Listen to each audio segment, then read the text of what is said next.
Faut que je vous en parle. Déjà, on est mercredi et je suis censée poster ce soir et je tourne cette vidéo le jour même. Oui, c'est pas très malin de ma part. De base, j'étais censée vous faire une histoire que j'avais inventée de toutes pièces et j'ai finalement changé d'avis à cause d'un événement qui s'est produit il y a 2 jours. Je regardais une série Netflix, je sais plus le nom de la série, désolée, mais il y a un prénom d'un des personnages de la série qui m'a rappelé une histoire de quand j'étais petite, première année de primaire, et j'ai une photo pour appuyer un peu mes dires. Je me suis dit que c'était finalement la bonne histoire à raconter. J'avais envie de vous raconter des histoires qui sortaient un petit peu de mon imagination et tout. Et je me dis que celle-là, elle est juste parfaite, elle est juste bien plus parlante. Et c'est vraiment une histoire qui est remontée comme ça de mes souvenirs. Donc en entendant le prénom Tilda, qui a un prénom finalement assez particulier. Voilà, donc je vais essayer de vous raconter ça dans l'ordre aussi clairement que possible et avec mes souvenirs finalement d'enfant. Donc Tilda, c'était une petite fille qui est arrivée dans mon école primaire. Et je crois que son passage à notre école a duré seulement quelques semaines. Et pourtant, j'en garde des souvenirs vraiment étrange, même si très très flou. À l'époque, notre école, elle semblait presque en état de crise en fait. Plusieurs de mes camarades avaient été mis en retenue, enfin plutôt virés sur plusieurs jours, et d'autres étaient malades et absents du coup pour des raisons médicales. J'avais jamais ressenti en tant qu'enfant, sachant que j'étais une enfant très stressée, tout ça, mais là c'était très oppressant, très gênant, j'avais pas l'impression d'aller à l'école quand j'y allais en fait à cette période-là. Comme je disais, l'ambiance était lourde, et maintenant que je me suis souvenue de tous ces événements et de l'apparition de cette amie. À l'époque, c'était une amie, une camarade de classe avec laquelle je jouais, donc Tilda. Quand j'y repense, que je mets les éléments bout à bout, j'ai l'impression que, vous allez rire, mais qu'elle était pas toute seule, qu'elle était accompagnée de quelque chose. Il faut savoir que dans ma famille, on croit aux fantômes, à l'au-delà et tirage de cartes, ce genre de choses. Et moi, je nage là-dedans depuis petite. Donc, je pense que peut-être que j'ai pas été effrayée spécialement par cette jeune fille. Et maintenant, vraiment, quand je repense à tous les événements et que je les mets les uns après les autres, et je me dis qu'il y avait quand même quelque chose de très étrange. Et je suis quasiment sûre à 90% que cette fille n'était pas seule. Je connaissais pas son passé familial, j'ai absolument aucune théorie à vous donner, juste des faits. En fait, dès l'arrivée de Tilda, ambiance oppressante, les lumières qui passent leur temps à clignoter dans la classe, un professeur beaucoup plus distrait, un petit peu plus lointain, les élèves qui d'habitude étaient plutôt des éléments perturbateurs étaient devenus beaucoup plus calmes, beaucoup plus posés. Tilda, elle était très très calme. Ses réponses aux questions du professeur étaient toujours très directes. En fait, on aurait dit qu'elle arrivait à deviner ce que le professeur voulait comme réponse. Mais ce qui est le plus étrange, c'est qu'on entendait parfois derrière elle des chuchotements qui venaient un petit peu de nulle part, comme si ça venait de derrière elle, mais il y avait rien du tout. Moi, de mon côté, j'étais tout aussi calme. J'ai jamais vraiment été une camarade qui perturbait le cours, etc. Bien au contraire, j'avais un bulletin de notes qui était rempli de très bien, cependant, doit essayer de faire des efforts sur la participation orale, etc. Donc je m'entendais très très bien avec Tilda, qui était elle aussi une élève qui faisait pas de vagues finalement. Quand elle acceptait de jouer avec moi à la récré, notre jeu préféré, c'était d'inventer des histoires et de les vivre. Donc ça pouvait être le papa et la maman, on jouait l'institutrice et son élève. Oula, dit comme ça, c'est un peu bizarre, mais vas-y, des jeux d'enfants. Et je trouvais ça fou parce qu'elle avait une imagination débordante. On avait toujours des choses à faire et c'était toujours elle un petit peu qui était directive. Moi, je faisais que l'écouter et je faisais. Un jour, pendant la récré, il y a un groupe d'élèves qui étaient aussi dans notre classe qui a souhaité jouer avec nous. Et ça, vraiment, c'est ce qui m'a le plus...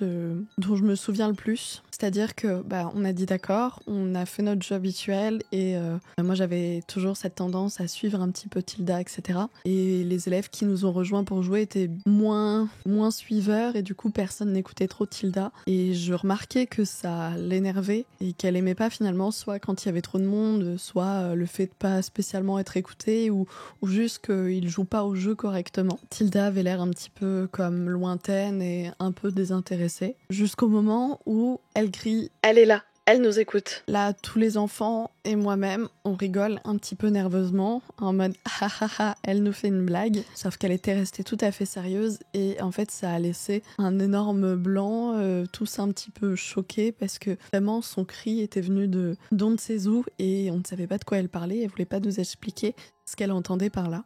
Bref, sans surprise, c'est la dernière fois qu'ils ont joué avec nous à la récré. Les événements étranges continuaient, donc c'était pas grand chose, c'était plus des objets qui disparaissaient, la maîtresse qui accusait les plus perturbateurs d'avoir piqué tel ou tel craie, etc.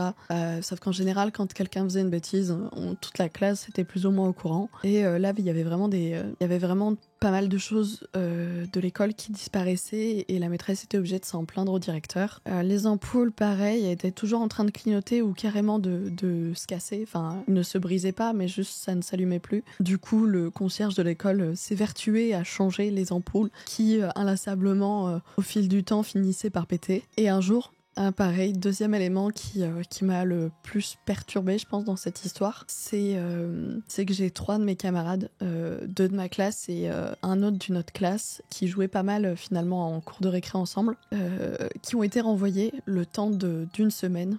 Et on savait pas pourquoi en fait. Et j'ai eu ma réponse que bien plus tard, des mois plus tard, quand j'ai surpris une discussion entre ma nounou et mon père. En fait, Tilda se faisait harceler, j'étais pas du tout au courant, donc je pense que ça se passait après l'école, certainement dans, vous savez, la garderie qu'on a souvent après l'école. Moi j'y étais pas, donc je pense qu'elle se faisait harceler à ce moment-là, parce que du coup c'était le seul moment où j'étais pas avec elle, et donc je n'ai pas pu voir ce qui se passait. Donc elle se faisait harceler par 3 des gamins à cette époque-là, et si jusque-là a priori c'était simplement des moqueries, des singeries et à l'embêter un petit peu, ça avait jamais été physique. Et un jour il y a eu un débordement et l'un des garçons l'a poussée. On pourrait se dire que fin de l'histoire, elle s'est plainte, etc. Et ça s'est arrêté ici, mais non. Mais ce qui est le plus étrange du coup, c'est que le lendemain de cet événement, en fait les 3 camarades qui l'intimidaient ont passé une nuit affreuse, cauchemar, fièvre, mal de ventre, et ils ont été absents 3-4 jours. Ils ont aussi gardé une marque de gifles sur leur joue gauche, et ce pendant 3-4 jours aussi. Au point que du coup, beaucoup s'étaient demandé si c'était Tilda qui les avait giflés. Alors que clairement, elle aurait pas pu gifler les 3, et ils ne s'en sont pas plaints surtout. Donc après cet incident, Tilda n'est plus jamais revenue, je ne sais pas ce qu'elle est devenue. Je n'ai pas eu d'informations, je n'ai pas pu lui dire au revoir. Comme je disais, j'ai juste une photo de mon anniversaire avec elle. Quand elle est partie, moi ça m'a pas mal choquée parce que c'était une amie à laquelle je tenais, parce que je m'entendais bien avec elle, elle était pas turbulente et moi j'avais besoin de quelqu'un de calme avec qui jouer, quelqu'un de discret comme moi. Et du coup j'ai posé pas mal de questions aux professeurs et tout ça, et j'avais jamais de réponse. Je sais pas ce qu'elle est devenue. Je n'en ai aucune idée, et du coup à part son prénom, je me souviens absolument pas de son nom, donc je n'ai aucun moyen de la retrouver. Et puis, est-ce que du coup j'en ai vraiment envie ?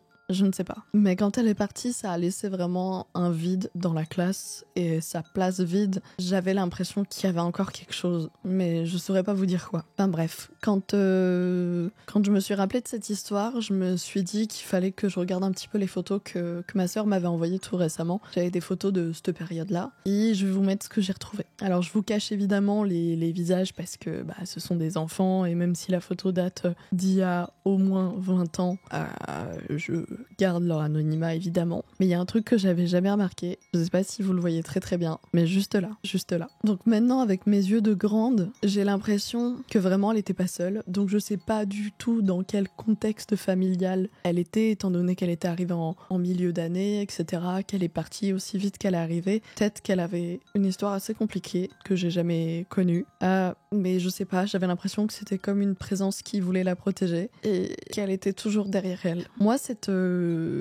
fille m'a jamais fait peur. Elle était un peu étrange, mais en fait c'est ce qu'on dit un petit peu toujours des timides, quand on parle pas trop et qu'on est un petit peu fermé aux autres. Des fois on passe pour des gens étranges alors que pas du tout. Mais je pense qu'elle avait vécu des choses et qu'il y avait vraiment quelqu'un qui était derrière elle pour la protéger. Voilà, je sais pas ce que vous en pensez, mais moi ça fait du bien d'en parler, ça fait du bien. Et je suis très étonnée de toujours ressortir des histoires comme ça, de mes pensées, alors que j'y avais jamais pensé en 20 ans en fait. En 20 ans, j'avais complètement oublié cette histoire jusqu'à ce que j'entende son prénom sur Netflix. Enfin bref, voilà, dites-moi ce que vous en pensez en commentaire, et moi je vous fais des gros bisous et je vous dis à la prochaine. Faites très attention à vous, des bisous.